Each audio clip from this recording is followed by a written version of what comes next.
welcome to this channel. If you have restricted someone on Facebook and you want to allow them to see your post again, I'm here to help you.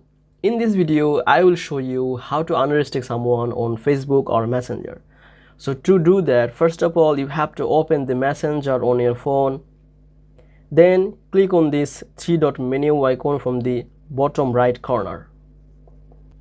Now click on this settings. After clicking on settings, scroll down and look for privacy and safety. Now click on this. After tapping on privacy and safety, it will appear like this, and now look for restricted accounts from this page. Now tap on restricted accounts. You can see all the restricted accounts by clicking or tapping on the specific ones.